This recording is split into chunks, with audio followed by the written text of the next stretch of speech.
خطير جدا.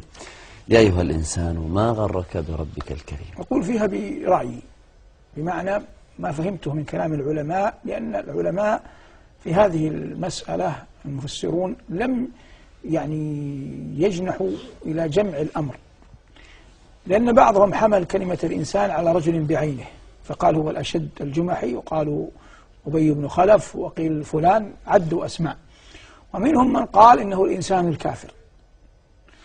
وعندي والعلم عند الله أن كلمة الإنسان هنا كل إنسان بحسبه، وتنقسم إلى قسمين في ظني.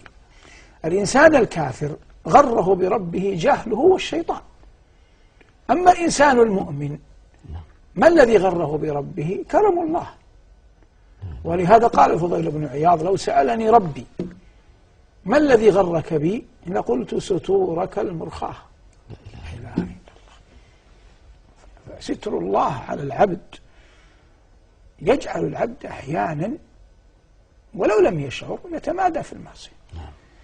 وقال بعض العلماء لو سألني ربي، روي هذا عن يحيى بن معاذ، ما الذي غرك بي لقلت يا ربي برك سالفا وآنفا.